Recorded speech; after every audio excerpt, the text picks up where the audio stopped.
Herkese merhaba Yomiler. Bugün sevimli bir panda yapıyoruz. Baş kısmını yapalım. 2 tane göz ekleyelim.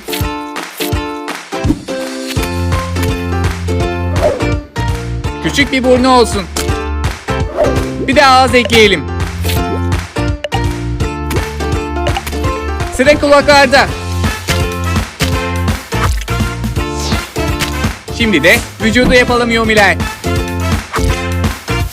2 tane kol ve 2 tane de bacak ve işte pandamız hazır.